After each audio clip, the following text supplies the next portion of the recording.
నోట్లకెళ్ళి మాట వెళ్ళదు. ఎదురుగున్న వాళ్ళని చూడంగానే వీళ్ళకు చేతులు చల్లగా అయిపోతాయి. ఏం అడగాలి, ఏం అడుగుతాడో, ఏం చెప్పాలో. ఆ ఎదురుగా అడిగేటోని కంటే వీడికి తెలివి ఎక్కువ ఉంటుంది, కానీ వీడు చెప్పడానికి సమయంలో ఇది రాదు. ఇట్లాంటి వాటిని అన్నిటిని మనం ఓవర్కమ్ కావాల్సిన అవసరం ఉన్నది. ఈరోజు ప్రపంచం అంతా మన వైపు చూస్తుంది. మరి ఆ ప్రపంచంతో పోటీ పడే విధంగా తెలంగాణ రాష్ట్రాన్ని తీర్చిదిద్దుకోవాలి. ఇదే కాదు, మన ఒలింపిక్స్ చూసిరు, ఒక్క గోల్డ్ మెడల్ అని వచ్చిందా భారతదేశానికి? ప్రపంచంలోనే అత్యధిక జనాభా 140 కోట్ల జనాభా ఉన్న దేశం భారతదేశం. యువ సంపద, ప్రపంచంలో మనం మేధావులం అంటున్నాం. ప్రపంచానికే మనము ఐటీని, ఫార్మాని మనమే సరఫరా చేస్తున్నాం అంటున్నాం. ఈ గొప్పలు బాగానే ఉన్నాయి, కానీ గోల్డ్ మెడల్ ఎక్కడుంది? గోల్డ్ మెడల్ ఎక్కడుందని నేను అడుగుతున్నా. ఎందుకు ఈ దేశం, ఎందుకు మన యువత, మన అందరం ఎందుకు ఆలోచన చేయలేకపోతున్నాము? ఇది మన దేశం కాదా? మనకు బాధ్యత లేదా? మనం బంగారు పథకాలు సాధించొద్దా? అంటే లీడర్స్కి ఫోకస్ లేకపోవడం వల్ల, లీడర్స్ ఇన్ఫ్రాస్ట్రక్చర్ క్రియేట్ చేయకపోవడం వల్ల, లీడర్స్ ఈ స్పోర్ట్స్ని ప్రాధాన్యత కింద తీసుకోకపోవడం వల్ల ఈ దేశానికి అన్యాయం జరుగుతుంది. అందుకే యంగ్ ఇండియా స్పోర్ట్స్ యూనివర్సిటీని, యంగ్ ఇండియా స్పోర్ట్స్ అకాడమీని మనం ఈరోజు ప్రారంభించుకున్నాము. ప్రపంచ దిగ్గజాలైన కార్పొరేట్ కంపెనీలను తీసుకొచ్చి అందులో భాగస్వాములను చేసినాం. సౌత్ కొరియన్ స్పోర్ట్స్ యూనివర్సిటీని సౌత్ కొరియా పోయినప్పుడు ఒక యూనివర్సిటీకి పోయినా, క్యాంపస్ ఎంత అంటే 30 ఎకరాలు. మన ఉస్మానియా యూనివర్సిటీ క్యాంపస్ కొన్ని 100 ఎకరాలు, కాకతీయ యూనివర్సిటీ క్యాంపస్ కొన్ని 100 ఎకరాలు, మన పాలమూరు యూనివర్సిటీ ఒక 300 ఎకరాలలో ఉన్నట్టుంది. 30 ఎకరాలు సౌత్ కొరియన్ స్పోర్ట్స్ యూనివర్సిటీకి నేను వెళ్తే ఒలింపిక్స్లో 32 పథకాలు వచ్చినాయి. 32లో 16 పథకాలు ఒక యూనివర్సిటీకి వచ్చినాయి. 16 పథకాలలో ఒక అమ్మాయిని నేను కలిసిన ఆర్చరీలో, ఆ అమ్మాయికి 3 గోల్డ్ మెడల్స్ వచ్చినాయి. ఒకే ఒక అమ్మాయి ఒలింపిక్స్లో 3 గోల్డ్ మెడల్స్ సంపాదించింది. సర్ప్రైజ్, ఒక అమ్మాయి 3 ఒలింపిక్స్లో గోల్డ్ మెడల్ సంపాదించిన అమ్మాయి ఆ యూనివర్సిటీ స్టూడెంట్ సాదాసీదాగా వచ్చి కలిసింది. ఒక అమ్మాయి చిన్న పాపులేషన్ ఉన్న సౌత్ కొరియాలో 3 గోల్డ్ మెడల్, 32 మెడల్స్ సాధిస్తే 140 కోట్ల జనాభా ఉన్న మనం ఒక్కటి కూడా సాధించలేదంటే మనం ఆత్మ పరిశీలన చేసుకోవాల్సిన అవసరం ఉందా లేదా ఆలోచించేయండి మిత్రులారా.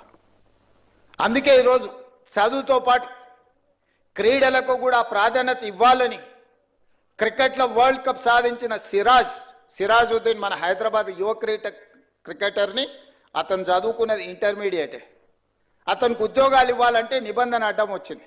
క్యాబినెట్లో పెట్టి నిబంధనను సవరించి గ్రూప్ 1 డిఎస్పీ జాబ్ సిరాజుద్దీన్కి ఇచ్చిన నేను.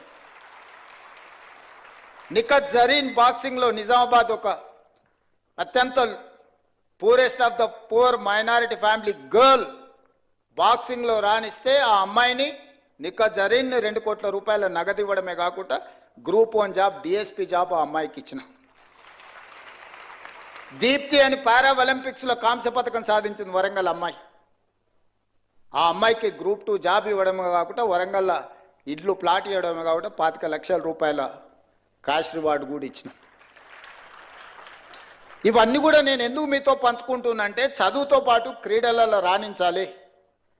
క్రీడలు దేశం యొక్క ప్రతిష్టను పెంపొందిస్తాయి.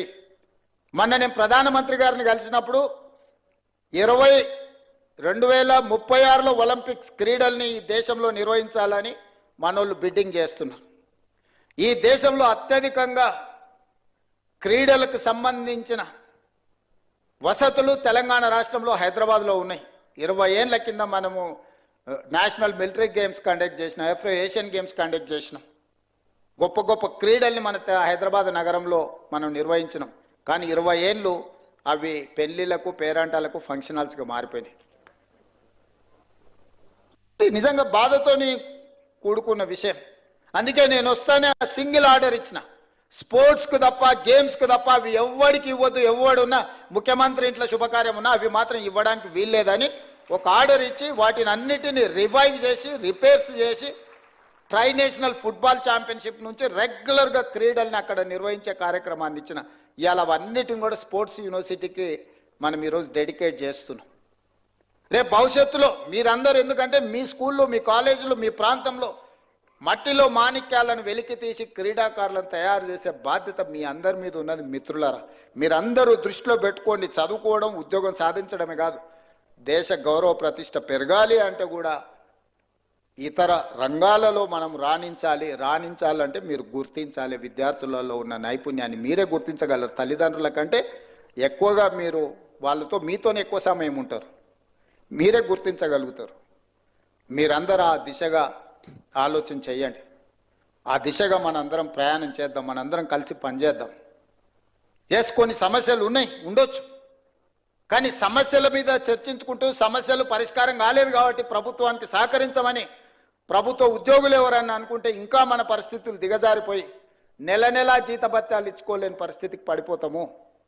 ఇవాళ ప్రభుత్వంలో ఉన్న వాళ్ళని అడగండి, డిసెంబరు 2023 కంటే ముందు ఎన్నడైనా మొదటి తారీఖు నాడు జీతాలు వచ్చినాయా? తెలంగాణ రాష్ట్రం వచ్చిన తర్వాత జనవరి 2024 నుంచి ఈ రోజు వరకు ప్రతి నెల మొదటి తారీఖు నాడు ప్రభుత్వ ఉద్యోగికి జీత భత్తాలు ఖాతాలో పడుతున్నాయా లేదా? మీరు ఒక్కసారి వాళ్ళు అడగండి.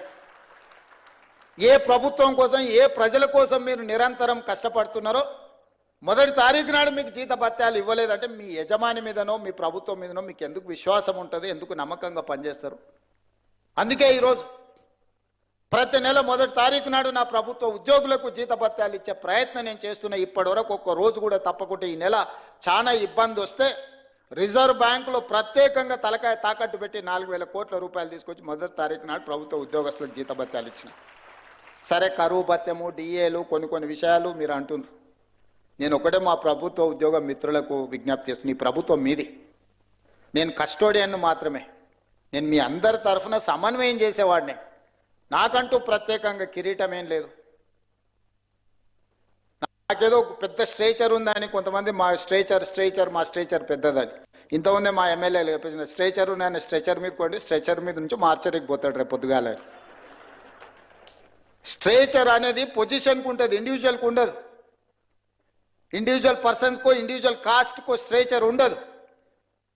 ఎమ్మెల్యేకి స్ట్రేచర్ ఉంటుంది, ప్రభుత్వ ఉద్యోగికి స్ట్రేచర్ ఉంటుంది, ఎమ్మెల్యేకి స్ట్రేచర్ ఉంటుంది, ఎంపీకి స్ట్రేచర్ ఉంటుంది, ఎమ్మెల్సీకి స్ట్రేచర్ ఉంటుంది, మంత్రికి స్ట్రేచర్ ఉంటుంది, ముఖ్యమంత్రికి ఉంటుంది, గవర్నర్కి ఉంటుంది, ప్రధానమంత్రికి ఉంటుంది, రాష్ట్రపతికి ఉంటుంది. ఆ కుర్చీకి స్ట్రేచర్ ఉంటుంది. మీరు మాకు స్ట్రేచర్ ఉందని అనుకుంటే ఆ స్ట్రేచర్ ఉందని విర్రవీగితే స్ట్రెచర్ మీదకి పంపించరు. ఇట్లే చేస్తే ఆ తర్వాత మార్చరికి పోతారు. అది కూడా గుర్తుపెట్టుకోవాలి. అందుకే ఈరోజు మా ప్రభుత్వ ఉద్యోగ మిత్రులకు నేను విజ్ఞప్తి చేస్తున్నా, పైసా లెక్క మొత్తం మీకు అప్పచెప్తా. ఏది ఎట్లా వంచాలనో మీరే చెప్పురి. ఇక నా దగ్గర ఏం లేదు, అనా పైసా నా అన్ని జేబులలో తీసి మీ ముందర పెడతా, టేబుల్ మీద పెడతా. ఒక్క పైసా కూడా నా జేబులో పెట్టుకొని నా నెల జీతం కూడా మీకే ఇస్తా. ఎట్లా వంచుదామో చెప్పురి. సింపుల్ లెక్క చెప్తా నేను. ప్రతి నెల రాష్ట్ర ప్రభుత్వానికి 18,000 నుంచి 18,500 కోట్ల రూపాయల ఆదాయం ఉంది. ప్రతి నెల రాష్ట్ర ప్రభుత్వానికి 18,000 నుంచి 18,500 కోట్ల రూపాయల ఆదాయం ఉంది. ఓ నెల 200 ఎక్కువ, 200 తక్కువ, ఇది ప్రతి నెల ఆదాయం.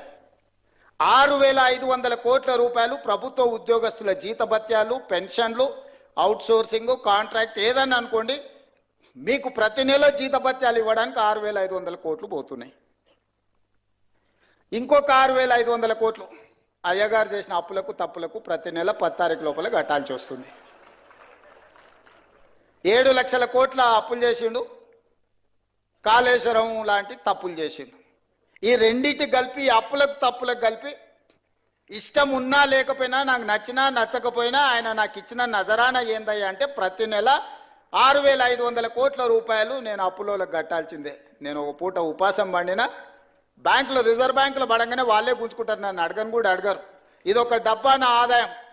ఇందులో ప్రతి రూపాయి పడంగానే మొదటి తారీఖు నుంచి 10 తారీఖు లోపల ఈ అప్పులు ఇచ్చిన బ్యాంకులు, రిజర్వ్ బ్యాంకు నుంచి అటే తీసుకొని పోతారు. 6,500 అటు పోయినాయి. మీరు మా బంధువులు, ఆత్మబంధువులు కాబట్టి 6,500 కోట్లు మీ ఉద్యోగస్తులకు ఇస్తున్నా. 13,000 కోట్ల రూపాయలు అయిపోయినాయి. ఇక నా దగ్గర ఎంత మిగిలిందా అంటే 5,000 నుంచి 5,500 కోట్లు. ఇక నేను మిమ్మల్ని అడుగుతున్నా, ఈ 5,000 నుంచి 5,500 కోట్లల్లా షాదీ ముబారక్, కళ్యాణ లక్ష్మి, పెన్షను, రైతు రుణమాఫీ, రైతు భరోసా, ఇట్లా 25-30 ప్రభుత్వ సంక్షేమ పథకాలు ఉన్నాయి. ఇవి కాకుండా అర్ధాంతరంగా ఆగిపోయిన కాళేశ్వరం కట్టాలి, కూలిపోయిన శ్రీశైలం లెఫ్ట్ బ్యాంక్ కెనాల్ని కట్టాలి,